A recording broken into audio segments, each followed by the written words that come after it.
Okay, so nag-post ako, any questions? Sa tanong, mabilisan matanggal ang taba sa tiyan, mabilisan lumabas ang abs, paano ba ang tamang fasting? Connected sila lahat. Kung kaya natin mag-fasting, wala tayong ulcer, kaya natin mentally, red egg! Love na love.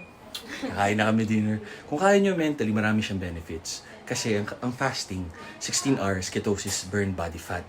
24 hours above autophagy, kinakain yung dead cells, nire-recycle. 48 hours, 72 hours, yung mga immunodisease natin ginagamot niya.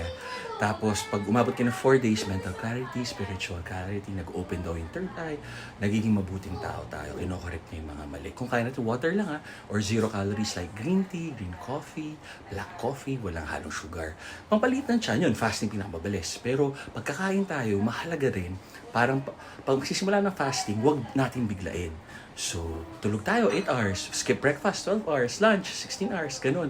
And then kung bibreak natin yung fast, bone broth or yung hindi malamig sa tiyan, yung kaya ng tiyan natin tunawin, tas konti lamang. Pag kumain tayo, calorie deficit kasing goal natin pumayat. And then yung muscles, magkakaroon yan pag stimulate through progressive training resistant overload.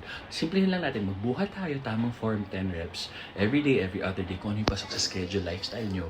Sa workout, huwag natin biglain or kailangan after workout, masaya tayo, endorphins, happy hormone, yun, hindi mo na ma-flex bicep mo, nilalagnat ka na, sobrahan ka. Lahat ng sobra, lahat ng kulang, masama. Kailangan well-balanced para sa pagkain. Protein 50%, 25% carbs, 25% fats. Kasi yung fats for healthy cholesterol, hormonal balance, carbs, glucose, energy, brain, body, and then protein builds and repairs. Tama kayo, mali ako, not your doctor. Do what works for you. Have healthy.